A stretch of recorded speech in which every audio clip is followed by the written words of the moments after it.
నమస్కారం ఘంటారావానికి స్వాగతం. ముందుగా ప్రధాన అంశాలు. మొయినాబాద్ డ్రగ్స్ కేసులో 6గురికి పాజిటివ్, బ్లడ్ టెస్ట్ ద్వారా నిర్ధారించినట్లు ఈగల్ టీమ్ ఎస్పీ వెల్లడి.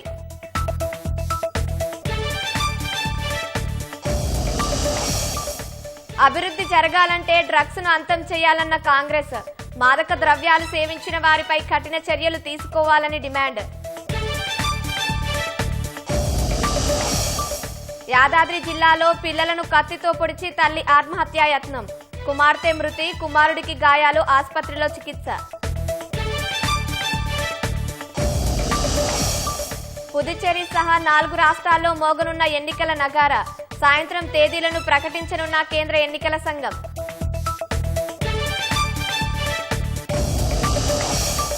ఖర్గు దీవులపై యుఎస్ దాడులు యుఏఈ నుంచే జరిగాయన్న ఇరాన్, టెహరాన్ తగిన సమాధానమిస్తుందని విదేశాంగ శాఖ హెచ్చరిక.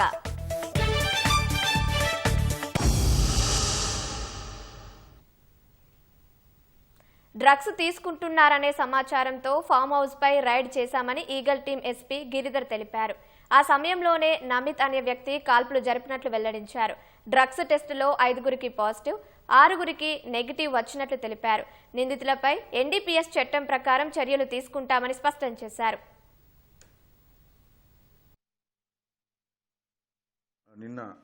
నిన్న అంటే 14వ తారీఖు నాడు సాయంత్రం మాకు రిలయబుల్ ఇన్ఫర్మేషన్ వచ్చింది. దాని మీద వెంటనే డైరెక్టర్ గారి పర్మిషన్ తీసుకోవడం, తర్వాత ఫ్యూచర్ సిటీ కమిషనర్ గారితో సమన్వయం చేసుకొని లోకల్ మొయినాబాద్ పోలీసులు మరియు ఎస్ఓటీ పోలీసులు, ఈగిల్ ఫోర్సెస్ అందరు కలిసి టీములుగా డివైడ్ అయిపోయి మాకు ఎక్కడైతే ఒక 4-5 కలిసి డ్రగ్ అబ్యూజ్ చేస్తున్నారో సమాచారం వచ్చిన ఆ ఫామ్ హౌస్ మీద రేడ్ చేయడం జరిగింది. వెంటనే రేడ్ చేసే క్రమంలోనే మా ఇన్స్పెక్టర్లకు, ఎస్ఐలకు గన్ కాల్చిన సౌండ్ కూడా వినబడ్డది. వెంటనే మా వాళ్ళు అలర్ట్ అయిపోయి చాలా వేగంగా పరిగెత్తి అక్కడ ఎవరి దగ్గర అయితే వెపన్ ఉందో అతన్ని వెంటనే కస్టడీలోకి తీసుకోవడం జరిగింది. ఆ కస్టడీలోకి తీసుకొని అతన్ని ఎగ్జామిన్ చేస్తే అతను పైకి ఆకాశం వైపు ఏం చేసి రౌండ్స్ కాల్చినట్టుగా అర్థమైంది. అతని పక్కన ఇంకో వ్యక్తి దగ్గర యూజ్డ్ క్యాటేజెస్ కూడా దొరికాయి. వాళ్ళని అక్కడ ఉన్న మిగతా 9 మంది ప్లస్ ఈ ఇద్దరు అందరినీ 11 మందిని కస్టడీలోకి తీసుకొని వెంటనే డ్రగ్ టెస్ట్ చేయడం జరిగింది. దానిలో ఒక 5గురికి పాజిటివ్ వచ్చింది, ఒక 6గురికి రాలేదు. ఈ వెపన్ కాల్చిన వ్యక్తి నమిత్ శర్మ అని ఢిల్లీ చెందిన వ్యక్తి. ఇతను యాక్చువల్గా జైపూర్ వాస్తవ్యుడు అని చెప్తున్నారు. మరి అతను ఎందుకు వచ్చాడు, వీళ్ళకి ఫ్రెండ్షిప్ ఎట్లా ఏర్పడ్డదో తర్వాత ప్రూవ్ చేస్తాం.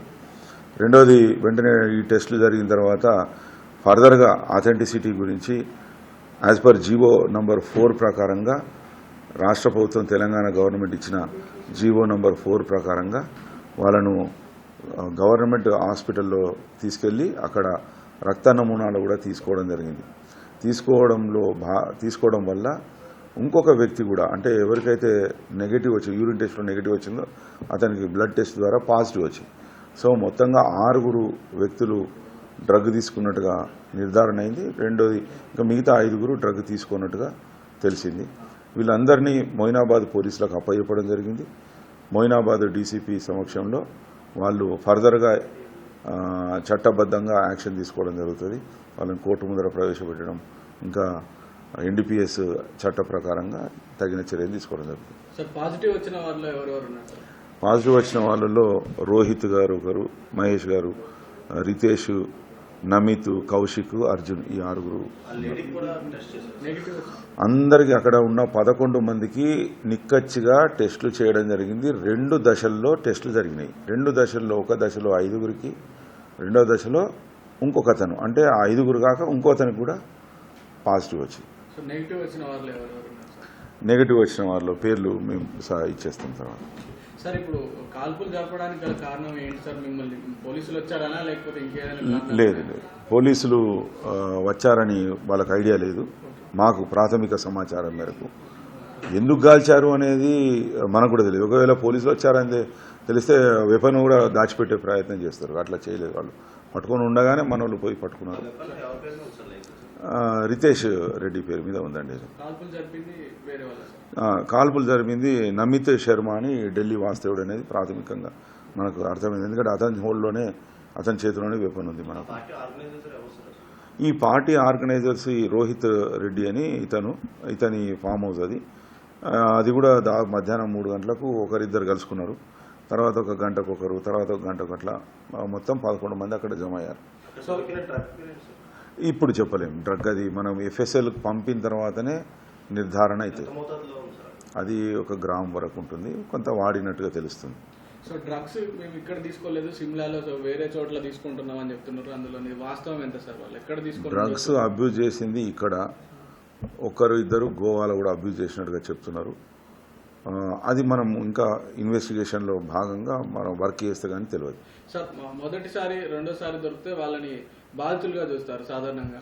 2 సార్లు 3 సార్లు అంతకంటే ఎక్కువ సార్లు డ్రగ్స్ తీసుకున్నట్టు దొరికితే కనుక వాళ్ళ పైన చర్యలు ఉంటాయి. సో వీళ్ళలో ఎన్నిసార్లు పాజిటివ్? మనకు అందరూ మొదటిసారి దొరికారండి. మనం ఇంకా చూస్తాం. మరి ఇప్పుడు కొన్ని మా దగ్గర ఉన్న యాప్స్ ద్వారా చూసి వాళ్ళు గతంలో రికార్డుల పరంగా ఎక్కడైనా దొరికారా ఏంటి అనేది చూసిన తర్వాత సాధారణంగా డ్రగ్స్ పార్టీ జరుగుతుందని ఇన్ఫర్మేషన్ వచ్చిందా సార్? లేకపోతే మాకు 1908 అనే ఒక ప్రత్యేకమైన నంబర్ ఉంది, 1908. దీనికి రెగ్యులర్గా మాకు కాల్స్ వస్తున్నాయి. మాకు ఎంత ఈగిల్ ఫోర్స్ ఏర్పాటు చేసిన తర్వాత 1908కు చాలా ప్రాశస్త్యం కలిగింది. ఆ ప్రాశస్త్యంలో భాగంగా అంటే చాలామందికి రీచ్ అయింది. డ్రగ్ అబ్యూజర్స్ కానీ ఇన్ఫార్మర్లకు కానీ తెలియజేస్తున్నారు. వాళ్ళు స్వచ్ఛందంగా రోజుకు మాకు కనీసం 1 కాల్ కానీ 2 కాల్స్ కానీ వస్తున్నాయి. దాని మీద రెగ్యులర్గా చేసినట్టుగానే ఇది కూడా రేడ్ చేశాం. రెగ్యులర్గా మేము రేడ్స్ చేస్తున్నాం, రెగ్యులర్గా దొరుకుతున్నారు. కొంతమంది దొరకట్లేదు, కొంతమందికి కొన్ని ఫాల్స్ కంప్లైంట్లు కూడా వస్తున్నాయి మాకు. అంటే వ్యక్తిగత దేశాలతో కూడా ఇచ్చేవాళ్ళు ఉన్నారు, అది కూడా వెరిఫై చేస్తున్నాం. వాళ్ళకు కూడా చట్టబద్ధంగా ఎలాంటి ఇబ్బంది లేకుండా వాళ్ళ యొక్క గౌరవాన్ని కూడా మేము కాపాడుతున్నాం. సో డ్రగ్స్ రహిత రాష్ట్రంగా మార్చేందుకు ఈగల్ ఫోర్స్ డ్రగ్స్ పై ఉక్కుపాదం మోపుతుంది సార్. సో ఇలాంటి సందర్భాలలో హై ప్రొఫైల్ క్యాండిడేట్లే ఎక్కువగా ఈ డ్రగ్స్ వినియోగిస్తున్నట్టు ఇటీవల జరుగుతున్న కొన్ని సందర్భాల్లో తెలుస్తుంది. సో ప్రజాప్రతినిధులు ఉంటున్నారు, మాజా ప్రజాప్రతినిధులు ఉంటున్నారు. సో ఇలాంటి హై ప్రొఫైల్ క్యాండిడేట్లైనా ఎవరినైనా వదిలిపెట్టమనే ఒక సందేశాన్ని ఇస్తుంది ఈగల్ ఫోర్స్. ఇలాంటి సందర్భాలలో వీటిని వాడుతున్న వాళ్ళకి, వాడే ఆలోచన ఉన్న వాళ్ళకి, ఇలాంటి హై ప్రొఫైల్ క్యాండిడేట్లకు మీరు ఏం చెప్తారు? మీరు ఒక ఇష్యూ అర్థం చేసుకోవాలి. ఇది మీరు 2 రకాలుగా కనబడుతుంది. మా లక్ష్యం ఏంటి? డ్రగ్ అబ్యూజ్ చేయొద్దు అంతే. ఆ వ్యక్తి ఎవరు అనేది తర్వాత విషయం. అది ఆ సెకండ్ విషయం గురించి మేము ఆలోచన చేయము. ఎవరైనా పర్లేదు, చట్టబద్ధంగా జీవించడానికి చట్టం తయారు చేసుకున్నాం. ఆ చట్టం యొక్క చట్టంలో ఉండి మనం పని చేసుకోవాలి అంతే. ఇప్పుడు అతను ఎవరు వ్యక్తి అనేది మాకు సంబంధం లేదు. మాకు కేవలం డ్రగ్ అబ్యూజ్ చేశారా లేదా అనేది. వీళ్ళపైన తదుపరి చర్యలు ఎలా ఉండబోతున్నాయి? తదుపరి చర్యలు మనము మొయినాబాద్ పోలీసులు వాళ్ళను కోర్టుకు ప్రవేశపెడతారు. కోర్టు ఎట్లా చెప్తే అట్లా చేస్తారు.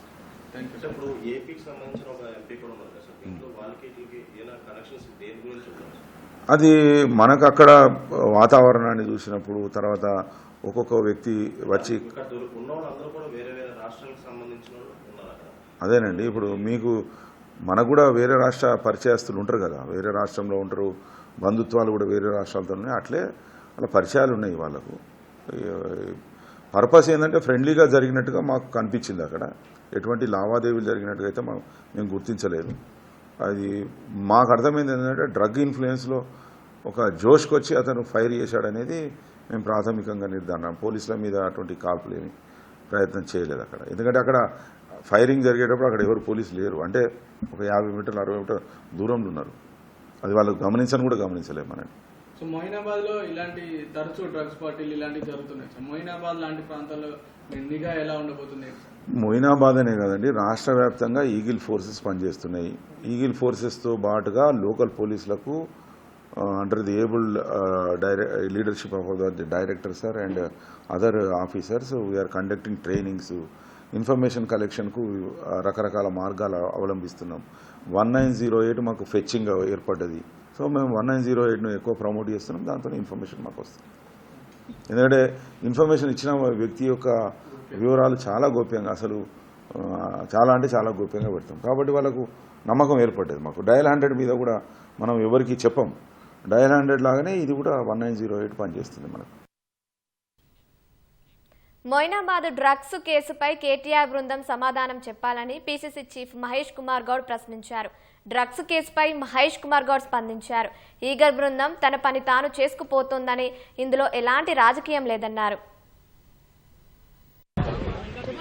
రోహిత్ రెడ్డి ఫామ్ మీద జరిగిన ఈగల్ టీం చేసిన దాడిలో కొకాయిన్ పట్టుబడమే కాకుండా ఒక రివాల్వర్ దొరకడము, ఆ తర్వాత టెస్టులు చేస్తే రోహిత్ రెడ్డితో పాటు చాలామంది మాజీ ప్రజాప్రతినిధులు పాజిటివ్గా రావడము కలకం సృష్టిస్తున్న విషయం. 10 ఏళ్లుగా కేసీఆర్ కేటీఆర్ రాజ్యంలో యథేచ్ఛగా డ్రగ్స్ సరఫరా జరిగింది తెలంగాణకి. యువతరం చాలా పాడైంది. మాలాంటి వాళ్ళం కొడుకుల్ని చిన్నపిల్లలుగా చూసుకోవాల్సిన పరిస్థితులు ఏర్పడతా ఉన్నాయి. అందుకే రేవంత్ రెడ్డి గారు ముఖ్యమంత్రి అయిన తర్వాత కట్టుదిట్టమైన చర్యలు తీసుకొని కట్టడి చేస్తూ వస్తూ ఉన్నాం. 10 ఏళ్లుగా పాడైనటువంటి కల్చర్ని కంట్రోల్ చేసే పరిస్థితిలో కాంగ్రెస్ ప్రభుత్వం చర్యలు తీసుకున్న భాగంగానే నిన్న ఈగల్ టీంకి వారు దొరకడం జరిగింది. ఇవాళ రోహిత్ రెడ్డి మిగతా ప్రజాపతిలు పాజిటివ్గా టెస్ట్ వచ్చినారు. దీని మీద సిగ్గుతో తల వంచుకోవాల్సిన కేటీఆర్ కాంగ్రెస్ మీద అబండాలు వేస్తూ ఉన్నాడు. 10 ఏళ్లుగా మీరు చేసిన అలవాట్ల కారణంగానే ఇప్పటికి కూడా రోహిత్ రెడ్డి అలవాటు మానుకోలేక డ్రగ్స్ తీసుకున్నట్టుగా మాకు అనుమానం. కేటీఆర్ బ్యాచ్ అంతా కూడా ఇదే రకమైనటువంటి డ్రగ్స్కి అలవాటు పడినారు. కాబట్టి ఆనాడు మా పీసీ అధ్యక్షుడు రేవంత్ రెడ్డి గారు ఇచ్చిన ఛాలెంజే మళ్ళీ ఇస్తూ ఉన్నాను. రేపు అసెంబ్లీ సమావేశాలు ఉన్నాయి, రండి డాక్టర్లు పిలుద్దాం. మీరు మేము అందరం మళ్ళీ ఒకసారి టెస్టులు చేసుకుందాం. డ్రగ్స్ టెస్ట్ చేసుకోవాల్సిన అవసరం ఉన్నది. మీ బ్యాచ్ అంతా కూడా ఇలాంటి అలవాట్లకు లోనై ఇలాంటి అసాంఘిక కార్యక్రమాలు కాబట్టి మాకు తీవ్రంగా అనుమానాలు ఉన్నాయి. కాబట్టి రేపు అసెంబ్లీలో డాక్టర్స్ పిలిపించి అసెంబ్లీ సాక్షిగా అందరం కూడా టెస్టులు చేసుకుందాం. డ్రగ్స్ రహిత రాష్ట్రం కోసం ప్రభుత్వం కృషి చేస్తుంటే బీఆర్ఎస్ నేతలు దాన్ని ప్రోత్సహిస్తున్నారని తాండూరు ఎమ్మెల్యే మనోహర్ రెడ్డి మండిపడ్డారు. మొయినాబాద్ డ్రగ్స్ కేసులో మాజీ ఎమ్మెల్యే రోహిత్ రెడ్డికి పాజిటివ్గా నిర్ధారణ అయింది. దీంతో రోహిత్ రెడ్డి లాంటి వ్యక్తులను బీఆర్ఎస్ పెంచి పోషిస్తోందని ఆయన విమర్శించారు. ఇవే కాకుండా చాలా డ్రగ్స్ కేసుల్లో రోహిత్ రెడ్డి ప్రధాన నిందితుడిగా ఉన్నారని ఎమ్మెల్యే మనోహర్ రెడ్డి ఆరోపించారు.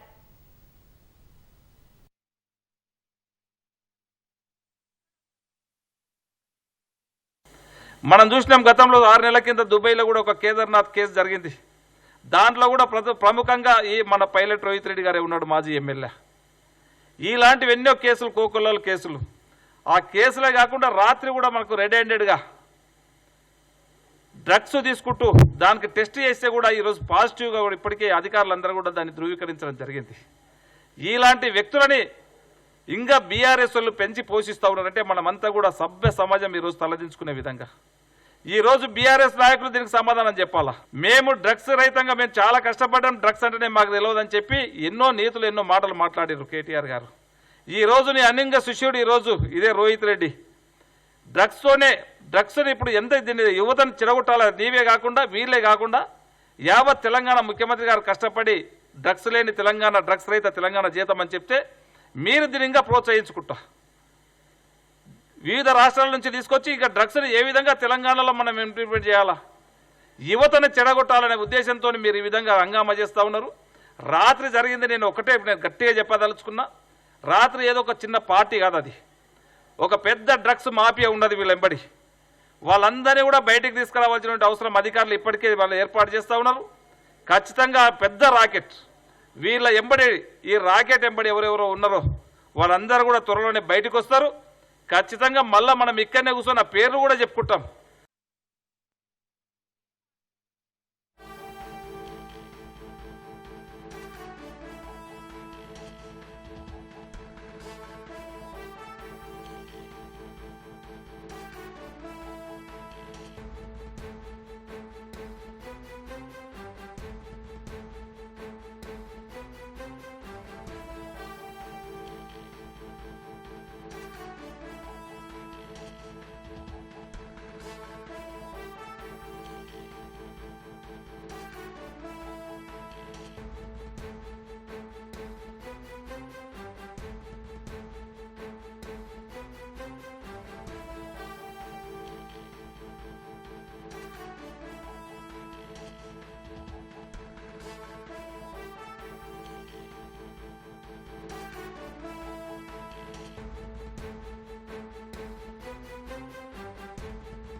గాంధీ భవన్ వద్ద కాంగ్రెస్ శ్రేణులు నిరసన తెలిపారు.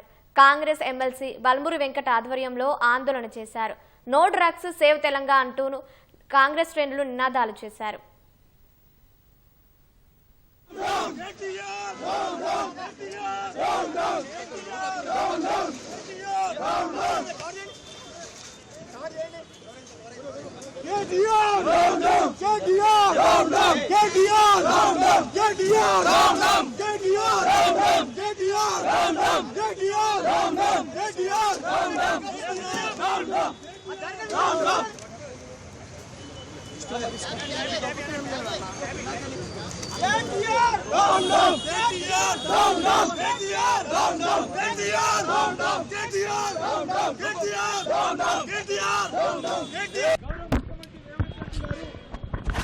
చిత్తశుద్ధితోటి అసెంబ్లీలో దీనిపైన చర్చించి కౌన్సిల్లో దీనిపైన చర్చించి ఈగల్ అనే సంస్థని తీసుకొని వచ్చి తెలంగాణ రాష్ట్రానికి వచ్చే డ్రగ్స్ ని కూడా పూర్తి స్థాయిలో ఎక్కడికక్కడ నియంత్రించి అడ్డుకట్ట వేయడంలో 90% ఈ డ్రగ్స్ ని పూర్తి స్థాయిలో నియంత్రించడంలో కాంగ్రెస్ ప్రభుత్వము ఏదైతే రేవంత్ రెడ్డి గారి నేతృత్వంలో ఏదైతే సఫలీకృతమైంది. ఈ డ్రగ్స్ విషయంలో చాలా స్పష్టంగా కేటీఆర్ దానితో పాటు అనే సాన్నిహిత్యులు అనేక సందర్భాల్లో గతంలో కూడా దీపావళి ముందు రోజు ఒక ఫామ్ హౌస్లో రేడ్ చేస్తే కేటీఆర్ బామ్మర్ది ఆ రోజు డ్రగ్స్ పాజిటివ్గా టెస్ట్ చేస్తే డ్రగ్స్ పాజిటివ్గా రావడం జరిగింది. దాని తర్వాత దానిపైన ఆరోపణలు చేసి నువ్వు నీ కుటుంబ సభ్యులు ఈ డ్రగ్ కల్చర్ని ప్రోత్సహిస్తున్నారు, తెలంగాణ రాష్ట్రాన్ని ఆగం చేసే ప్రయత్నం చేస్తున్నారు అంటే బుకాయించిన కేటీఆర్ దాని తర్వాత ఇదే పైలట్ రోహిత్ రెడ్డి దుబాయ్లో కూడా కేదార్ అని ఒక కేసు విషయంలో ఈయన పైన ఆరోపణలు వచ్చినాయి. దాని తర్వాత హీరోయిన్స్ విషయంలో కూడా ఈ ఫిల్మ్ ఇండస్ట్రీలో డ్రగ్స్ విషయంలో కూడా డ్రగ్స్ పార్టీస్ విషయంలో కూడా ఈ రోహిత్ రెడ్డి పైన ఆరోపణలు వచ్చినాయి. ఈ రోహిత్ రెడ్డి బీఆర్ఎస్ పార్టీకి కేటీఆర్కి కేసీఆర్కి సాన్నిహిత్యుడిగా గతంలో వాళ్ళు అధికారంలో ఉన్నప్పుడు ఎమ్మెల్యే కొనుగోలు కేసులలో క్రియాశీలకంగా పాత్ర పోషించిన వ్యక్తి. అనేక సందర్భాల్లో కేటీఆర్ కూడా ప్రస్తావించిండు, పైలట్ రోహిత్ రెడ్డి నాకు సన్నిహితుడు, రోహిత్ రెడ్డితోటి మేమే ఎమ్మెల్యే కొనుగోలు కేసులో మేమే ఆయనని ముందు పెట్టి ఈ మొత్తం కూడా గుట్టురట్టు చేస్తామని చెప్పిండు. ఆ రోజు 30కి పైగా రోజులు పైలట్ రోహిత్ రెడ్డిని స్వయాన కేటీఆర్ ఇంట్లోనే ఎమ్మెల్యే కొనుగోలు కేసు తర్వాత దాచిపెట్టడం జరిగింది, అక్కడనే పెట్టుకోవడం జరిగింది. ఇవాళ కేటీఆర్ని కూడా సూటిగా ఆరోపిస్తున్నా, నీ పార్టీ వ్యక్తులు ఏదైతే ప్రభుత్వానికి మంచి పేరు రాకూడదు, తెలంగాణ రాష్ట్రం డ్రగ్స్ రహిత రాష్ట్రంగా తీర్చిదిద్దుతుంటే దాన్ని జీర్ణించుకోలేక తట్టుకోలేక సిగ్గు శరం లేకుండా నువ్వు డ్రగ్స్ని ప్రోత్సహించి నీకు సాన్నిధ్యంగా ఉన్న వ్యక్తులు మీ పార్టీలో ఏదైతే నియోజకవర్గ ఇన్ఛార్జీలుగా ఎమ్మెల్యేలుగా ఉన్న వ్యక్తులు మాజీ ఎమ్మెల్యేలుగా ఉన్న వ్యక్తులు ఈ రకంగా డ్రగ్స్ని సేవిస్తున్నారు అంటే ఇటువంటి వ్యక్తుల్ని నువ్వు వెంట పెట్టుకొని తిరుగుతున్నావు అంటే నువ్వు కూడా ఈ యొక్క డ్రగ్ కల్చర్ని ప్రోత్సహిస్తున్నావు. రంగారెడ్డి జిల్లా రాజేంద్రనగర్ నియోజకవర్గంలోని అత్తాపూర్ రాంబాగ్లో సుమారు 6,427 గజాల ప్రభుత్వ భూమిని హైడ్రా అధికారులు స్వాధీనం చేసుకున్నారు. దాదాపు 500 కోట్ల రూపాయల విలువైన ప్రభుత్వ భూమి ఆక్రమించి షెడ్లు వేశారని అధికారులు గుర్తించారు. కొన్ని రోజులుగా ప్రభుత్వ భూమిని కాపాడాలని డిమాండ్ చేస్తూ స్థానికులు పలుమార్లు ధర్నాలు చేపట్టారు. స్థానిక ఎమ్మెల్యే ప్రకాష్ గౌడ్ రంగారెడ్డి జిల్లా కలెక్టర్కు వినతి పత్రం అందజేశారు. ఈ నేపథ్యంలో హైడ్రా కమిషనర్ రంగనాథ్ ఆక్రమణకు గురైన స్థలాన్ని పరిశీలించి సరైన పత్రాలు లేవని గుర్తించారు. భారీ పోలీస్ బందోబస్తు మధ్య రంగంలోకి దిగిన హైడ్రా అధికారులు అక్రమంగా నిర్మించిన షెడ్లను తొలగించారు. అనంతరం హైడ్రా అధికారులు స్థలం చుట్టూ ఫెన్సింగ్ ఏర్పాటు చేశారు.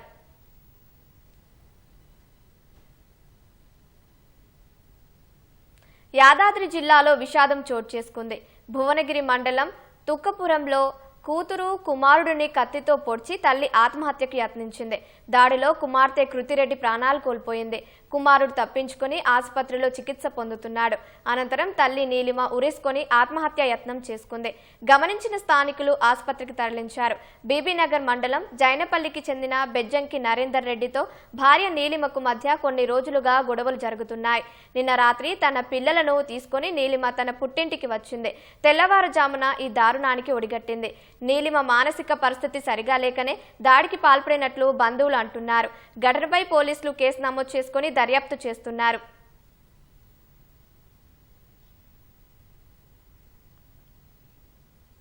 ఏపీలోని అన్నమయ్య జిల్లా పుంగనూరులో విషాదం చోటు చేసుకుంది. బైక్ నుంచి వచ్చే పొగ పీల్చి 4 మృతి చెందారు. పుంగనూరు త్యాగరాజ వీధిలో మురళి కుటుంబం నివాసం ఉంటుంది. స్థానికంగా బార్బర్ షాపు నిర్వహించే మురళి నిన్న తన బైక్ రిపేర్ చేయించారు. బండికి బోర్ వేయించినందున రాత్రంతా ఆన్లో ఉంచాలని మెకానిక్ సూచించినట్లు తెలుస్తోంది. ఆ తర్వాత బైక్ను రాత్రంతా ఆన్లో ఉంచారు. ఇంట్లో కింద గదిలో బైక్ ఉంచిన గదిలోనే మురళి తండ్రి రామచంద్ర, మురళి కుమారుడు ఇద్దరు కవల పిల్లలు నిద్రించారు. మురళితో పాటు భార్య ఇంట్లోని పై గదిలో నిద్రించారు. బైక్ ఉంచిన గదిలో ఎలాంటి కిటికీలు కూడా లేవు. రాత్రంతా బైక్ ఆన్లో ఉంచడంతో అది గదంతా పొగ కమ్మేసి ఊపిరాడక రామచంద్ర, అతని మనవడు, ఇద్దరు మనవరాళ్లు చనిపోయారు. ఉదయం నిద్రలేచిన మురళి గది తలుపులు తెరిచి చూసేసరికి అందరూ చనిపోయి ఉన్నారు.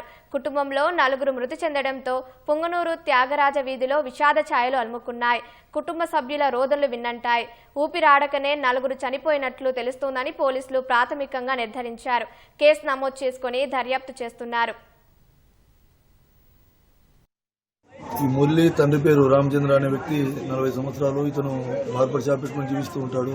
నిన్న సాయంత్రం తన hero Honda motor cycle engine bore చేయించి మెకానిక్ ఏం చెప్పాడంటే ఈ ఇంజిన్ బోర్ చేయించాం కాబట్టి తెల్లవారులు ఆన్లో ఉండాలని చెప్పగా అతను అది బండిని తీసుకుని వచ్చి తన ఇంట్లో పెట్టి బండిని ఆన్ చేసి తన ఇంట్లో వాళ్ళ నాన్న రామచంద్ర మరియు ఇద్దరు పిల్లలు కవల పిల్లలు మరియు తన కొడుకు ముగ్గురిని కింద పనిపెట్టి వీళ్ళిద్దరు భార్య భర్తలు పైన పనుకుంటారు. వీళ్ళు ఈ రామచంద్ర వాళ్ళు లోపల గడేసుకుని పనుకుంటారు. ఈరోజు ఉదయం 7 గంటలకు వచ్చి వాకిలు తీయమంటే తీయలేదు. లోపల చూస్తే వాళ్ళు చనిపోయి ఉంటారు. వెంటనే వాకిలు పలగొట్టి లోపల వెళ్ళి చూడగా 3 పిల్లలు వాళ్ళ నాయన రామచంద్ర 4 చనిపోయి ఉంటారు. దీనికి ముఖ్య కారణము కంటిన్యూ రాత్రి నుంచి ఈరోజు ఉదయం వరకు కూడా మోటార్ సైకిల్ రన్నింగ్లో ఉండడం వల్ల ఆ గాలి పీల్చి దానికి ఆ ఇంటికి ఎటువంటి కిటికీ లేకపోవడం వల్ల ఇల్లంతా పొగ వ్యాపించి దానివల్ల మరణించినట్లు ప్రాథమికంగా తెలుస్తుంది. ఆంధ్రప్రదేశ్ అల్లూరు జిల్లాలో మారుమూల కొండ ప్రాంతంలో డోలీ మోతలు తప్పడం లేదు. అర్ధరాత్రి పురిటి నొప్పులతో ఇబ్బంది పడుతున్న మహిళను సెల్ ఫోన్ లైన్ల వెలుగులో డోలీపై తీసుకెళ్లి వచ్చింది. మాడుగుల మండలం లక్కపాడుకు చెందిన వసంతకు అర్ధరాత్రి పురిటి నొప్పులు వచ్చాయి. గ్రామానికి అంబులెన్స్ వచ్చే మార్గం లేదు. తప్పనిసరి పరిస్థితుల్లో కుటుంబ సభ్యులు, బంధువులు డోలి కట్టి అందులో ఆమెను 5 కిలోమీటర్ల దూరం మోసుకెళ్లారు. దారి వెంట కొండ మార్గంలో సుమారు 1.5 గంటల ప్రయాణించి వంతల రహదారి మార్గానికి చేర్చారు. అక్కడి నుంచి ప్రైవేటు వాహనంలో పాడేరు ఆసుపత్రికి తరలించారు. ప్రసవం తర్వాత తల్లి బిడ్డ క్షేమంగా ఉన్నట్లు కుటుంబ సభ్యులు తెలిపారు.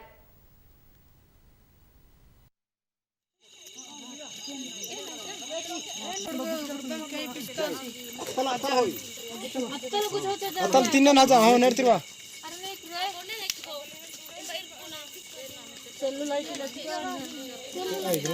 ನೆಕ್ಸ್ಟ್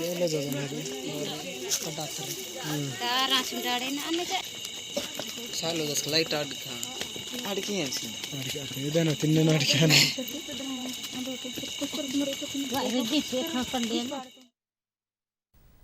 హైదరాబాద్లోని జూబ్లీహిల్స్ లో భారీ చోరీ కలకలం రేపింది. నెల రోజుల కిందట పనిలో చేరిన నేపాలీ దంపతులు ఓ యజమాని ఇంట్లో 2 కోట్ల రూపాయల విలువైన వస్తువులను ఎత్తుకెళ్లారు. అనిరుద్ రెడ్డి, దీపికారెడ్డి జూబ్లీహిల్స్ లో నివాసం ఉంటున్నారు. కొద్ది రోజుల కిందట మహేష్ షాహి, అప్సరా అనే నేపాలీ దంపతులను పనిలో పెట్టుకున్నారు. యజమానులు ఊటీ వెళ్లడంతో ఇదే అదునుగా చూసుకుని నిందితులు చోరీకి పాల్పడ్డారు. దాదాపు 2 కోట్ల రూపాయల విలువైన వజ్రాభరణాలు, రోలెక్స్ వాచులు ఎత్తుకెళ్లారు. ఇంటికి వచ్చిన పని మనిషి సామాగ్రి చిందరవందరగా ఉండటం గమనించి కారు డ్రైవర్ సహాయంతో పోలీసులకు సమాచారం అందించారు. ఘటనా స్థలికి చేరుకున్న పోలీసులు చోరీకి వినియోగించిన సామాగ్రిని స్వాధీనం చేసుకుని దర్యాప్తు చేపట్టారు. నిందితుల కోసం గాలింపు చర్యలు ముమ్మరం చేశారు.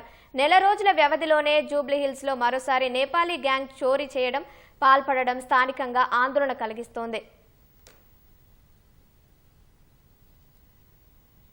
భానుడి భగభగతో ఉక్కిరిబిక్కితవుతున్న ప్రజలకు వాతావరణ శాఖ చల్లని కబురు అందించింది. రాష్ట్రంలో ఇవాళ రేపు ఉరుములు మెరుపులతో కూడిన తేలికపాటి నుంచి మోస్తరు వర్షాలు కురిసే అవకాశం ఉన్నట్లు తెలిపింది. ఇవాళ ఉత్తర, పశ్చిమ జిల్లాలలో ఉరుములు మెరుపులతో కూడిన తేలికపాటి నుంచి మోస్తరు వర్షాలు అక్కడక్కడ కురిసే అవకాశం ఉందని, రేపు ఉత్తర, మధ్య జిల్లాలలో తేలికపాటి నుంచి మోస్తరు వర్షాలు కురిసే అవకాశం ఉన్నట్లు ప్రకటించింది. గంటకు 30 నుంచి 40 కిలోమీటర్ల వేగంతో ఈదురుగాలులు వీస్తాయి ఉంటాయని వెల్లడించింది. ద్రోణుల ప్రభావంతో పాటు తూర్పు ఆగ్నేయ దిశల నుంచి వీస్తున్న తేమ గాలుల వల్ల రాష్ట్ర వ్యాప్తంగా ఉదయం నుంచే ఆకాశం మేఘావృతమై ఉంది. పశ్చిమ ప్రాంతం నుంచి అసమతుల్య గాలులు పశ్చిమ హిమాలయాల వైపు వీస్తున్న కారణంగా దేశ రాజధాని ప్రాంతంలో వాతావరణం ఒక్కసారిగా మారింది. తెల్లవారుజాము నుంచే ఢిల్లీలోని అనేక ప్రాంతాల్లో వర్షం పడుతుంది. గాలులతో కూడిన చిరుజల్లులు కురవడంతో హస్తినాలో ఉష్ణోగ్రతలు తగ్గుముఖం పట్టాయి. నోయిడా పరిసర ప్రాంతాల్లో కూడా చినుకులు పడుతున్నాయి. వాతావరణం చల్లబడటంతో ఢిల్లీ ప్రజలు వేడి నుంచి ఉపశమనం పొందుతున్నారు.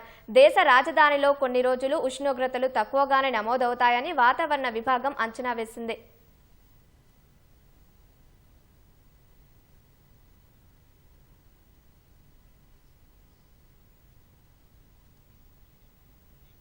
దేశ రాజకీయాల్లో అత్యంత ప్రాముఖ్యత వహించే 4 రాష్ట్రాలు, ఒక కేంద్రపాలిత ప్రాంతంలో నేడు ఎన్నికల నగారం మోగే అవకాశం ఉంది. అసోం, తమిళనాడు, కేరళ, పశ్చిమ బెంగాల్ రాష్ట్రాలు, కేంద్ర పాలిత ప్రాంతం పుదుచ్చేరి అసెంబ్లీ ఎన్నికల తేదీలను కేంద్ర ఎన్నికల సంఘం మరికొన్ని గంటల్లో ప్రకటించనుంది. ఎన్నికల షెడ్యూల్ను ప్రకటించేందుకు ఇవాళ సాయంత్రం 4 గంటలకు ఈసీ విలేకరుల సమావేశాన్ని ఏర్పాటు చేసింది. 4 రాష్ట్రాలు, కేంద్రపాలిత ప్రాంతం పుదుచ్చేరి శాసనసభల పదవీకాలం మే, జూన్ నెలల్లో ముగియనుంది. ఓటర్ల జాబితా ప్రత్యేక సమగ్ర సవరణ ఎస్ఐఆర్ ప్రక్రియలో భాగంగా ఈ 4 రాష్ట్రాలు పుదుచ్చేరిలో తుది ఓటర్ల జాబితాలను ఇప్పటికే ప్రచురించాయి. దేశవ్యాప్తంగా వంట గ్యాస్ సిలిండర్ల కొరతపై తమిళనాడు వ్యాప్తంగా డీఎంకే మిత్రపక్షాలు ఆందోళన నిర్వహిస్తున్నాయి. కేంద్రంలోని ఎన్డీఏ సర్కారు తీరును తప్పుబడుతూ నిరసనకు దిగాయి.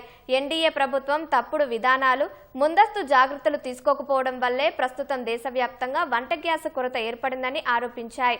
పారిశ్రామికంగా ఎంతో అభివృద్ధి చెందిన తమిళనాడులో గ్యాస్ కొరత వల్ల అనేక చిన్న తరహా పరిశ్రమలు తీవ్ర ప్రభావానికి గురవుతున్నాయని నేతలు ఆవేదన వ్యక్తం చేశారు. ప్రజల్లో ఉన్న భయాందోళనలను తొలగించడానికి, పరిస్థితిని సాధారణ స్థితికి తీసుకురావడానికి ఎన్డీఏ ప్రభుత్వం సరైన చర్యలు తీసుకోలేదని విమర్శించారు. ఈ ఆందోళనల్లో డీఎంకే, కాంగ్రెస్, వామపక్షాలు, వీసీకే పార్టీల నేతలు పాల్గొన్నారు.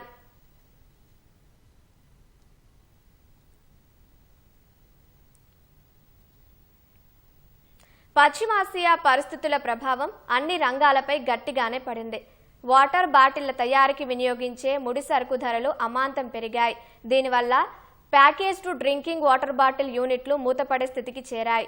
బాటిళ్ల తయారీకి ఉపయోగించే ప్రీ ఫార్మ్ మూతల ధర 50% నుంచి 100% పెరిగిందని పరిశ్రమ వర్గాలు చెబుతున్నాయి. వేసవిలో డిమాండ్ అధికమై బాటిళ్ల రేటు 10 నుంచి 15% పెరిగే అవకాశం ఉంటుందంటున్నారు. మరిన్ని వివరాలు మా ప్రతినిధి కృష్ణమనాయుడు అందిస్తారు. ఇరాను, ఇజ్రాయెల్, అమెరికా మధ్య జరుగుతున్నటువంటి యుద్ధము దీర్ఘకాలికంగా కొనసాగేటువంటి అవకాశం కనిపిస్తుంది. ఈ నేపథ్యంలోనే పలు రంగాలపై తీవ్రమైనటువంటి ప్రభావం పడుతుంది. ఈ ఏదైతే వాటర్ బాటిల్ తయారు చేసేటువంటి ఇండస్ట్రీ ఉందో, ఈ ఇండస్ట్రీలో ఉన్నటువంటి ముడిసరుకు తెచ్చేటువంటి పదార్థాలపైన దాదాపు 50 నుండి 100% మేర ధరలైతే పెరిగాయి. దీనికి సంబంధించి పూర్తి వివరాలు మనతో మాట్లాడేందుకు ఆ ఇండస్ట్రీకి సంబంధించినటువంటి యజమాని ఉన్నారు. ఆయనతో మాట్లాడదాం. సార్ చెప్పండి సార్, ముఖ్యంగా ఈ యొక్క ఇండస్ట్రీ ఏదైతే ఉందో, ఈ బాటిల్ ఇండస్ట్రీ, దీని మీద వేలాది మంది బతుకుతూ ఉంటారు. ముఖ్యంగా ఏ ముడి పదార్థాలు దీంట్లో వాడతారు, ఎంత ధరలు పెరిగాయి? వాళ్ళ దగ్గర గ్రానెల్స్ ఉన్న మ్యానుఫ్యాక్చరింగ్ అవుతాయి సార్. అవి కూడా విపరీతంగా పెరిగిపోయినాయి అని స్టాక్ వాళ్ళు ఆపేశారు. మేము ఫ్రీ ఫామ్ తెచ్చుకుంటాము అక్కడి నుంచి. ఫ్రీ ఫామ్ కూడా 100% పెరిగిందని చెప్తున్నారు వాళ్ళు. 130 మేము 130 తెచ్చుకునే వాళ్ళు ఇప్పుడు 210 రూపాయలు చెప్తున్నారు. ఒకేసారి హై చాలా పెరిగిపోయింది. బాగా పెరిగిపోవడం వల్ల మేము తెచ్చుకొని బాటిల్ మ్యానుఫ్యాక్చరింగ్ చేయాలని చాలా ఇబ్బందిగా ఉంది. హెల్పర్స్, కుర్రోళ్ళు జీతాలు వాళ్ళు పెట్టుకొని చేసుకుంటా చెందుతా వాళ్ళు ఉపాధి కల్పించి మేము వాళ్ళకి హ్యాపీగా చూసుకుంటాం. మేము పెరిగేళ్ళకి ఏం చేయాలో అర్థం కావట్లేదు. కంపెనీలు మూసుకోవాలా లేకపోతే ఏం చేయాలో అర్థం కావట్లేదు. వాళ్ళకి పని చేసే వాళ్ళు కూడా వాళ్ళకి ఉపాధి కల్పించాలంటే మాకు బాధగా ఉంది. మేము మ్యానుఫ్యాక్చరింగ్ చేసేవాళ్ళం మాకే బాధగా ఉంది. ఇంత రేట్లు పెట్టి క్యాపులు వచ్చేసి 22 పైసా 23 పైసా ఉండేది 42 పైసా పెరిగిపోయింది. ఒకేసారి పెరిగిపోయింది. దానివల్ల కస్టమర్ వచ్చేవాళ్ళు కూడా చాలా ఇబ్బందిగా ఉన్నారు. కొబ్బరి బొండాల వాళ్ళు కొనుక్కున్న వాళ్ళు కూడా వాళ్ళు రోజు 2-3 కట్టలు వచ్చి తీసుకెళ్లే వాళ్ళు కూడా ఒక కట్ట తీసుకొని అడ్జస్ట్ అవుతున్నారు. వాళ్ళు వాళ్ళ వ్యాపారం కూడా చాలా డల్ అయింది. చాలా కష్టంగా ఉంది సార్. బాగా ఏం చేయాలో అర్థం కావట్లేదు. ఈ యుద్ధం వల్ల పెరిగిందని చెప్తున్నారు. ఏం చేయాలో మాకేమో అర్థం కావట్లేదు. అయితే గతంలో ఈ యొక్క ఏదైతే ముడి సరుకు ఉందో దాని యొక్క ధరలు అమాంతం పెరిగాయి. ఇది ఇప్పుడిప్పుడే ఇంకా కనిపించట్లేదు. ఇటువైపు మీ దగ్గర నుండి ఏదైతే కొనుగోలుదారులు ఉన్నారో కొనుగోలుదారులకి ఒక వారంలో స్పష్టంగా వారికి కూడా ఈ పెరిగినటువంటి ధరల గురించి తెలిసేటువంటి అవకాశం ఉంది. సో దానివల్ల ఎంత దెబ్బతింటుంది ఈ ఇండస్ట్రీ? చాలా దెబ్బతింటుంది సార్. మేము ఫ్యూచర్లో 2-3 రోజులు ఇప్పటికి స్టాక్ అయిపోయింది మా దగ్గర. ఇప్పుడు దాకున్న స్టాకు నెట్టుకొచ్చాము కొద్ది కొట్టుకుంటా. మనకు తెలిసిన వాళ్ళకి, మనకు డైలీ వచ్చే కస్టమర్లకి మేము చాలామంది ఫోన్ చేస్తున్నారు. బయట వాళ్ళు కూడా, మా కస్టమర్లు కాకుండా, వాళ్ళకి ఇవ్వలేకపోతున్నాము. ఉండట్లేదు స్టాకు. ఈ రేట్లు పెట్టి కొట్టి అమ్మాలంటే చాలా కష్టంగా ఉంది. మేము ఇప్పుడు 320 రూపాయలు లీటర్ అమ్మేది 420 రూపాయలు అమ్మాల్సి వస్తుంది. ఎవరు కొనట్లేదు. విజయవాడ కొత్త ఆటో నగర్తో పాటు పాత ఆటో నగరు ఎన్టీఆర్ జిల్లా వ్యాప్తంగా చాలా ఇండస్ట్రీలు ఉన్నాయి. సో ఇండస్ట్రీలో పనిచేసేటువంటి వాళ్ళ పరిస్థితి ఎలా ఉంది? ఒకవేళ మూతపడితే ఎలాంటి పరిస్థితిని ఎదుర్కొంటారు? పరిస్థితి ఎదుర్కోవాలంటే మరి ఇప్పుడు నాలంటూ చాలా కంపెనీలు ఉన్నాయి. ఒక 15-20 కంపెనీలు ఉన్నాయి. వాళ్ళు స్టాక్ అయిపోతే ఏం చేయాలో అర్థం కావట్లేదు. వాళ్ళు 210 రూపాయలు చెప్తున్నారు ఫ్రీ ఫామ్స్. ఈ రేటును కొని అమ్మాలంటే చాలా కష్టంగా ఉంది. మూసేసుకోవడం అనుకుంటున్నాం. కొన్నాళ్ళు మూసేసుకున్న తగ్గినాక రన్నింగ్ పెడదాం, స్టాక్ తెచ్చుకొని రన్నింగ్ పెడదాం అనుకుంటున్నాం. ఈ ఉన్న ఇప్పుడు కొని అమ్మాలంటే చాలా కష్టంగా ఉంది. సో ప్రతి ఒక్కరు ఈ యొక్క వాటర్ బాటిల్స్ ప్రస్తుత రోజుల్లో ఉపయోగిస్తున్నారని, అటు జ్యూస్ అమ్మే దగ్గర నుంచి కొబ్బరి బొండాలు అమ్మే దగ్గర నుండి వివిధ రకాల హోటల్స్లో కూడా ఈ వన్ టైం యూజ్ చేసేటువంటి వాటర్ బాటిల్స్ ఉంటున్నాయని, వారికి కూడా సరఫరా చేయడానికి కూడా ఇబ్బందులు ఎదుర్కొంటున్నామని ఈ రంగానికి చెందినటువంటి వ్యాపారులు చేస్తున్నారు. కెమెరామ్యాన్ కోటేశ్వరరావుతో కృష్ణంనాయుడు, ఈటీ న్యూస్, విజయవాడ నుంచి. దాడులు ప్రతి దాడులతో మధ్యప్రాచ్యం దద్దరిల్లుతూనే ఉంది. ఇరాన్ తాజాగా గల్ఫ్లోని అమెరికా బేస్లు ఇజ్రాయెల్పై దాడులు చేసింది. ఇజ్రాయెల్, అమెరికా కలిసి సంయుక్త దాడులు కొనసాగించగా ఇస్ఫహాన్ నగరం పేలుళ్లతో మార్మోగిపోయింది. పరిస్థితి మరింత ఉధృతంగా మారుతున్న నేపథ్యంలో 14 మధ్యప్రాచ్య దేశాలను ఖాళీ చేయాలని అమెరికన్లను ట్రంప్ సర్కార్ ఆదేశించింది. ఇరాన్పై అమెరికా, ఇజ్రాయెల్ దాడులు కొనసాగుతున్నాయి. సైనిక పరంగా టెహరాన్ను బలహీనంగా మార్చడమే ధ్యేయంగా మిలిటరీ లక్ష్యాలు, మౌలిక సదుపాయాలపై క్షిపణుల వర్షం కురిపిస్తున్నాయి. ఆదివారం తెల్లవారుజామున అమెరికా, ఇజ్రాయెల్ కలిసి ఇరాన్లోని ఇస్ఫహాన్ నగరంపై చేసిన దాడులతో పలుచోట్ల పేలుళ్ల శబ్దాలు వినిపించాయి. అనేక ప్రాంతాల్లో దట్టమైన పొగలు వ్యాపించాయి. ఈ దాడుల్లో డజన్ల కొద్దీ ప్రజలు మృతి చెందినట్లు తెలుస్తోంది. సైనిక, పారిశ్రామిక ప్రాంతాలు, విద్యా సంస్థలు, ఆసుపత్రులపై అమెరికా, ఇజ్రాయెల్ దాడులు చేసినట్లు స్థానిక మీడియా వెల్లడించింది.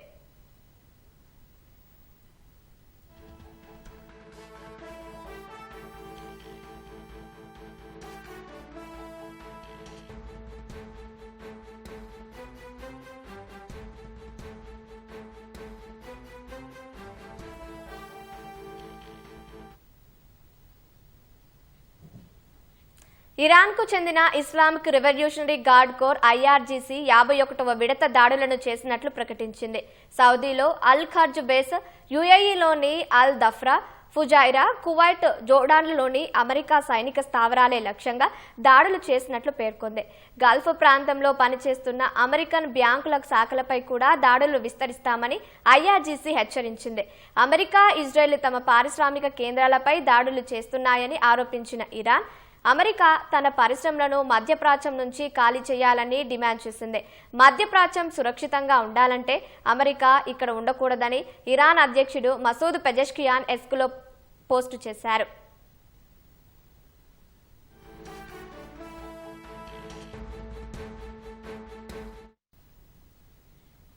తెల్లవారుజామున ఇరాన్ ప్రయోగించిన క్షిపణులను ఇజ్రాయెల్ సైన్యం అడ్డుకుంది. లోనోన్ ప్రాంతంలో పడిన శకలాల వల్ల మంటలు చెలరేగగా 2 వృద్ధులు గాయపడ్డారు.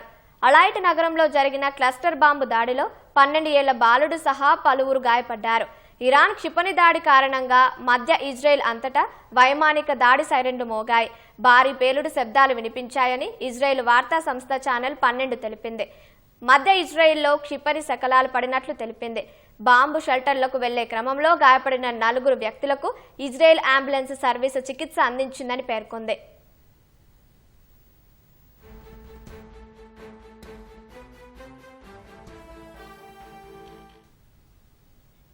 ఇరాన్ ప్రయోగించిన క్షిపణులను సౌదీ, దుబాయ్, ఖతార్ అడ్డగించాయి.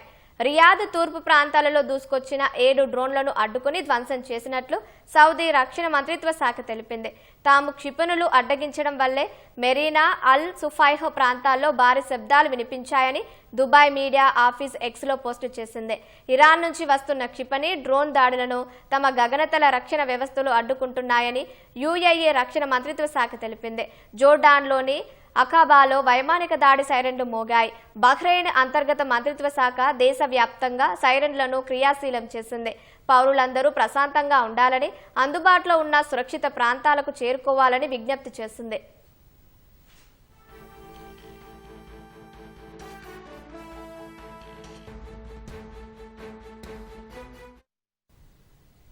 ఇరాక్లో నిన్న ఉదయం బాగ్దాద్లోని అమెరికా రాయబార కార్యాలయంపై జరిగిన క్షిపణి దాడిలో అక్కడి గగనతల రక్షణ వ్యవస్థలో కొంత భాగం దెబ్బతిన్నట్లు సమాచారం. రాయబార కార్యాలయమే కాకుండా ఇరాక్ వ్యాప్తంగా ఉన్న అమెరికా సైనిక స్థావరాలు, వసతులపై దాడులు పెరుగుతున్నాయి. ఇరాక్లోని అమెరికా పౌరుల సమాచారం అందించిన వారికి $1,00,000 అంటే దాదాపు 83 రూపాయల లక్షలు ఇస్తామని ఇరాక్ మిలీషియా ప్రకటిస్తున్నట్లు సమాచారం. అమెరికా స్థావరాలపై 5 దాడులు చేసినట్లు ఆ సంస్థ ప్రకటించింది. ఎర్బిల్లోని అమెరికా సైనిక స్థావరం, బాగ్దాద్ విమానాశ్రయం వద్ద ఉన్న విక్టోరియా బేస్ లక్ష్యంగా ఈ దాడులు చేసినట్లు తెలిపింది. అమెరికాను లక్ష్యంగా చేసుకుని ఇరాన్ దాడులు చేస్తున్నందున మధ్యప్రాచ్యంలోని 14 దేశాల నుంచి వెళ్లిపోవాలని అమెరికన్లను ట్రంప్ సర్కార్ కోరింది. భద్రతా కారణాల దృష్ట్యా ఒమన్లో అత్యవసరం కాని ఉద్యోగులు, వారి కుటుంబ సభ్యులను కూడా స్వదేశానికి వచ్చేయాలని ఆదేశించింది.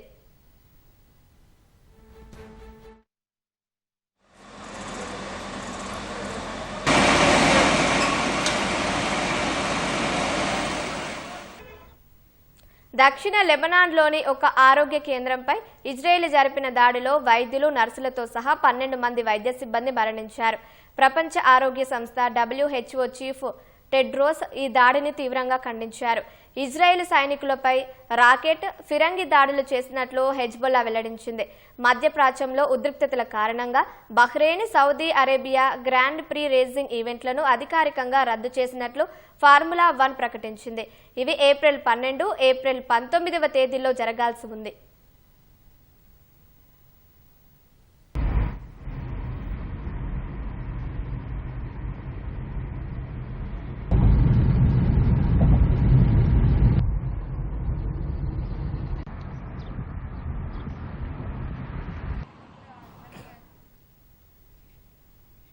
ఫెడరల్ ఎన్నికల్లో ఓటు వేయడానికి రిజిస్టర్ చేసుకునే ప్రజలు పౌరసత్వ రుజువును సమర్పించడం తప్పనిసరి చేసే బిల్లును ఈ వారం అమెరికా సెనెట్ పరిశీలించే అవకాశం ఉంది.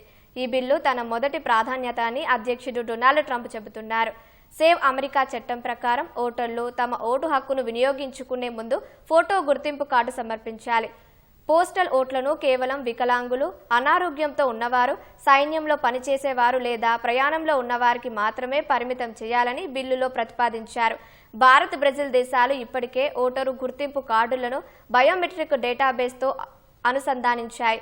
అమెరికా మాత్రం ఓటు వేయడానికి ముందు పౌరసత్వం కోసం కేవలం సెల్ఫ్ అటెస్టేషన్ పైనే ఆధారపడుతుందని శ్వేతసౌధం పేర్కొంది. రిపబ్లికన్లు పట్టుదలతో ఏం చేసైనా సరే సేవ్ అమెరికా యాక్ట్ను ఆమోదింపజేయాలని ట్రంప్ గత వారం సోషల్ మీడియాలో సూచించారు. మహిళల క్రీడల్లో పురుషులు పోటీ పడకుండా నిషేధం, పిల్లలకు లింగ మార్పిడి శస్త్రచికిత్సలపైన నిషేధం వంటి అంశాలు బిల్లులో ఉన్నాయి.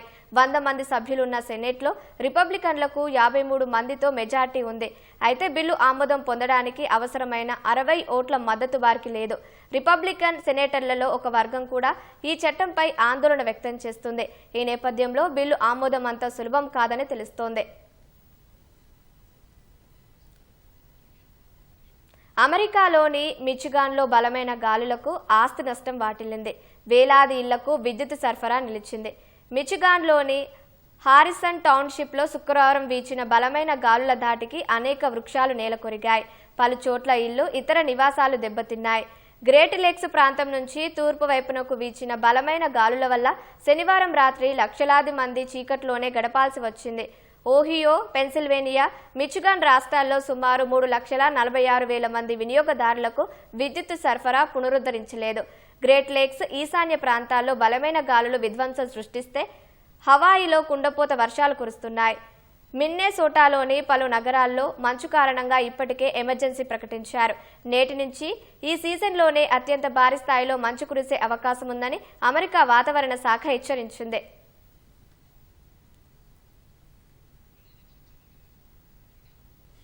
అదో పేదల సంఘం నిరుపేదల ఆశల ఆకాంక్షలను నెరవేర్చే లక్ష్యంతో పురుడు పోసుకుంది. గూడు లేని వారికి నీడ కల్పిస్తామంటూ నమ్మబలికారు. బాధితుల నుంచి లక్షలు వసూలు చేసి మూటగట్టుకున్నారు. ఖమ్మానికి ఆనుకొని ఉన్న వెలుగుమట్లలో చీకటి సామ్రాజ్యాన్ని దర్జాగా నడిపారు.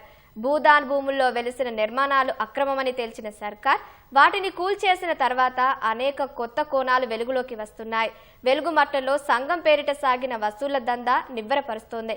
తాజా పరిణామాలపై ఈటీవీ క్షేత్రస్థాయి కథనం.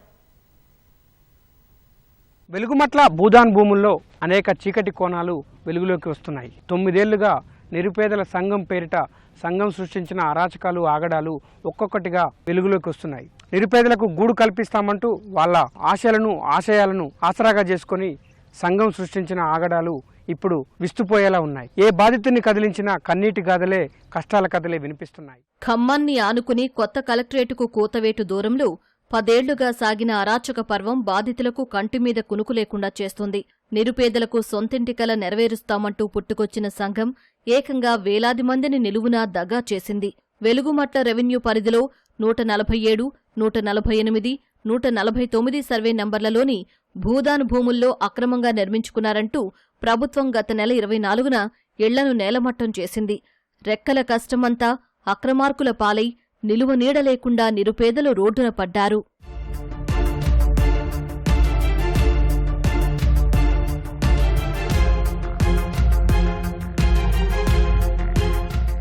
ఇక్కడ నిరుపేదలు అంతా కూడా రోజు పైసా కూడబెట్టి సంపాదించిన డబ్బునంతా పేదల సంఘం నాయకులకు కట్టబెట్టారు. వాళ్ళు చేసిందే వేదం అన్నట్టుగా సాగిన ఈ సామ్రాజ్యంలో ఒక్కొక్కరిది ఒక్కొక్క దీనగాథగా ఉంది. ఒక్కొక్క బాధితుడి నుంచి 9 ఏళ్ల క్రితం 30,000 నుంచి 3 లక్షల వరకు వసూలు చేస్తే ఆ తర్వాత ఈ సీక్రెట్ సామ్రాజ్యంలో 9 ఏళ్ల పాటు పన్నుల పేరిట, నల్లా బిల్లుల పేరిట, కరెంటు పేరిట, మంచినీళ్ల పేరిట వసూలు చేసిన డబ్బులన్నీ కూడా పేదల సంఘం ముఠా నాయకులు మూటగట్టుకున్నారు. అధికార యంత్రాంగం గుర్తించిన లెక్కల ప్రకారమే దాదాపు 3 కోట్ల వరకు నిరుపేదలని ఉంచి వసూలు చేశారని, ఒక్కొక్క ప్లాటును 1 నుంచి 4 వరకు అమ్మి, ఒక్కో ఇల్లును 2 నుంచి 4 వరకు కూడా అమ్మిన సందర్భాలు బాధితుల కన్నీటి వెతలకు, కష్టాల కథలకు నిదర్శనంగా నిలుస్తున్నాయి. భూదాన్ భూముల బాధితులు ఈ పరిస్థితికి రావడానికి పేదల సంఘమే కారణమని సర్వత్రా వినిపిస్తోంది. భారత కమ్యూనిస్టు విప్లవకారుల సమైక్యతా కేంద్రం, వినోబా భూదాన్ వెల్ఫేర్ సొసైటీ బాధ్యులకు తమ కష్టమంతా ధారపోశామని బాధితులు లబోదిబోమంటున్నారు.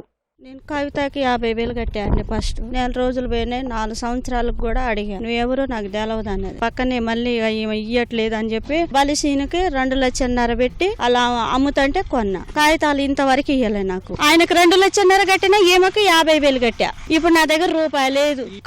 కట్టావా అని నాకు ఎంత ఒత్తిడి చేశారు. మరి మా కాగితాలు మాకే ఇయ్యలేదు, ఇంకొకరికి ఎట్టా అమ్ముతారండి? ఇంకా ఆ ఒక్క ప్లాట్ గురికి బేరం అన్నట్టు. మేము రూపాయి కష్టపడుకొని కొన్నామండి. అక్షరాలు 3 లక్షలు కట్టామండి. నా పుస్తకాలు కూడా అమ్మి కట్టామండి. ఎట్టనన్నా దయచేసి మాకు ఇప్పియాలండి. 7 సంవత్సరాల నుంచి ఇంకేడే ఉన్నాం. ఇంటికి ఒక 30,000 అయింది సార్. ఫస్ట్ 40,000 కట్టినాం. మేము ఉన్నాగా మీకు ఎందుకో ఈ భూదాన్ భూములు కాబట్టి పోవు, మీకు మేమున్నాం అండ, ఎవరు వచ్చి ఇక్కడ అధికారులు ఎవరు రారు అన్నట్టు ధైర్యం ఇచ్చేసరికి ఎవరు మాట్లాడలేదు. 5 లక్షలు చాలుగా సార్. మరి మన సార్ వాళ్ళు మన అందరం బట్టి సీఎం గారు మనకు వచ్చింది అన్నట్టు సంతోషపడుతున్నారు. తుమ్మల గారు చెప్తుంటే కూడా మీటింగ్ లో సంతోషపడ్డాం సార్. మేము ఇన్ని రోజుల కష్టం కూడా మర్చిపోయారు పిల్లలేగా. భూదాన్ బాధితులు తీవ్రంగా నష్టపోయారని గుర్తించిన ప్రభుత్వం ఇళ్లు కూల్చిన చోటే వారికి మళ్లీ ఇళ్ల పట్టాలు అందించింది.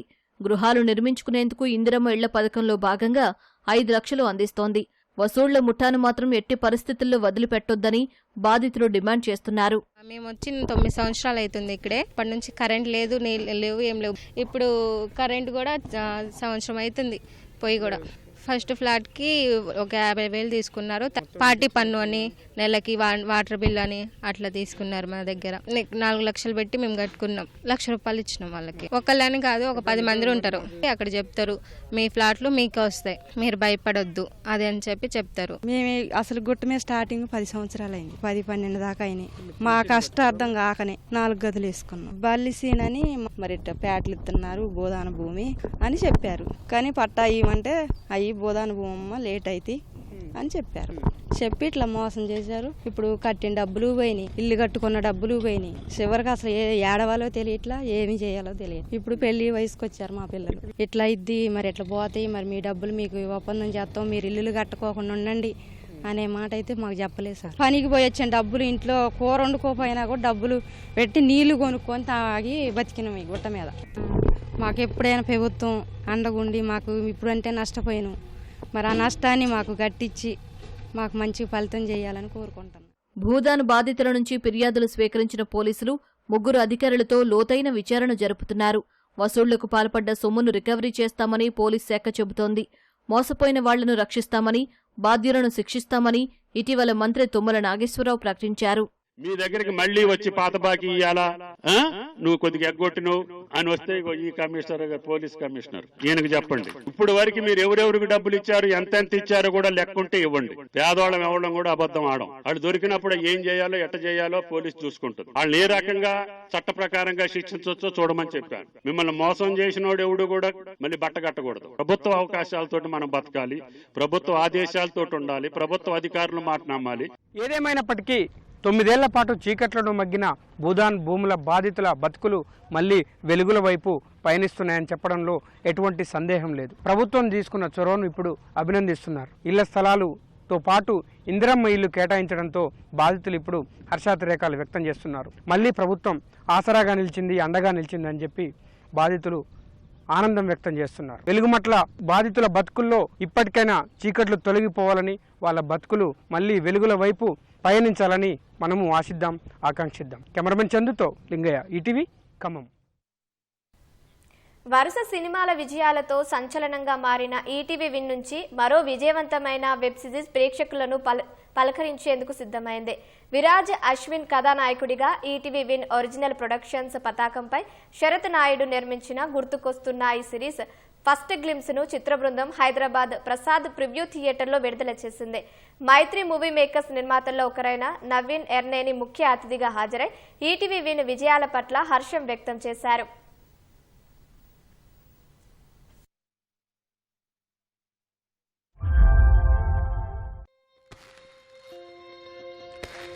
ఇక్కడుండే అన్ని వస్తువులకి కొన్ని కథలుంటాయి. ఆ కథలు వెనక కొన్ని జ్ఞాపకాలుంటాయి. ఈటీవీ విన్ లాస్ట్ 2 years నుంచి సెన్సేషన్ క్రియేట్ చేస్తున్నారు. సంవత్సరానికి ఒక హిట్ తీయడానికే కష్టపడుతుంటే సంవత్సరానికి 3-4 హిట్లు వాళ్ళు చిన్న బడ్జెట్లో. So happy. Now every newcomer who dreams to make a film, ETV Win is always there for them, and I wish good luck to the entire team. అంటే మెమరీస్ గురించి చెప్పడం అనేది ఒక అవకాశం రావాలి. బేసిక్ కథ చెప్పడం అంటేనే కథలో దాన్ని చాలా జెన్యున్గా తీసుకొని రావాలి. డైలీ లైఫ్లో ఏం అవ్వకుండానే మర్చిపోయామండి. అన్నీ మర్చిపోయి, అందరినీ మర్చిపోయి, ఎవరికి టైం ఇవ్వకుండా ఏదో అలా గడిచిపోతుంది. మనకు నచ్చని లైఫ్ అలా వెళ్ళిపోతుందండి. సో కొంచెం అన్న దాని నుంచి బయటకు వచ్చి ఒక 5 minutes ఒక రోజులో ఒక 5 నిమిషాలు మనకు నచ్చిన వాళ్ళతో మాట్లాడితే చాలండి. ఈ కథ ద్వారా అదే చెప్దాం అనుకుంటున్నాం మేము. గుర్తుకొస్తున్నాయి గురించి చెప్పాలంటే ఒకే ఒక మాట అండి. అమ్మమ్మని ఇష్టపడని మనుషులు అంటూ ఉండరు. అలా అమ్మమ్మల్ని ప్రేమించే ప్రతి ఒక్కరూ వాళ్ళ అమ్మమ్మకి ఇచ్చే ఒక చిరుకానుక ఈ గుర్తుకొస్తున్నాయి. అది ఏంటి, ఎందుకు అనేది మీరే చూస్తారు. ఈటీవీ విన్ నుంచి వచ్చే సిరీసెస్ కానీ సినిమాలు కానీ డిఫరెంట్ కైండ్ ఆఫ్ జోనర్స్ ఉంటాయి. ఫ్యామిలీ, కామెడీ, ఇది అది అని. సో ఫర్ ఫస్ట్ టైం మేము ఒక జానర్ ఒకటి అనుకుంటున్నాం. దీనికి నాస్టాల్జియా కూడా ఒక జానర్ అనుకుంటున్నాం. This will be an ETV Win nostalgia series presented by ETV Win. ఇది చూసినప్పుడు ఖచ్చితంగా కన్నీళ్ళు వస్తాయి. అది ఆనంద బాష్పాలు అవుతాయని నేను కోరుకుంటున్నాను. సో గుర్తుకొస్తున్నాయి something like that. It's all about memories and more than that it's a fun ride of Santosh and his friends అండి. Fun and adventurous ride of Santosh. So మీరందరికీ తప్పకుండా నచ్చుతుందని కోరుకుంటున్నాను.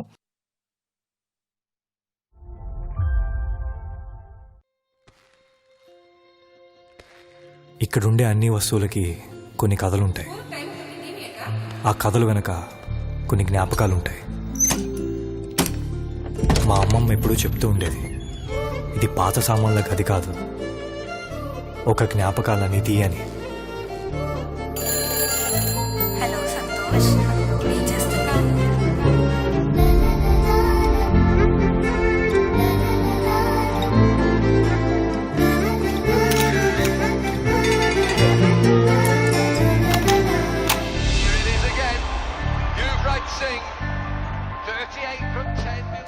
ఇవి నేను దాచుకున్న వస్తువులు కాదు, పోగు చేసుకున్న జ్ఞాపకాలు. మన చిన్నప్పటి ఫ్రెండ్స్తో క్రికెట్ ఆడుకునే రోజులు,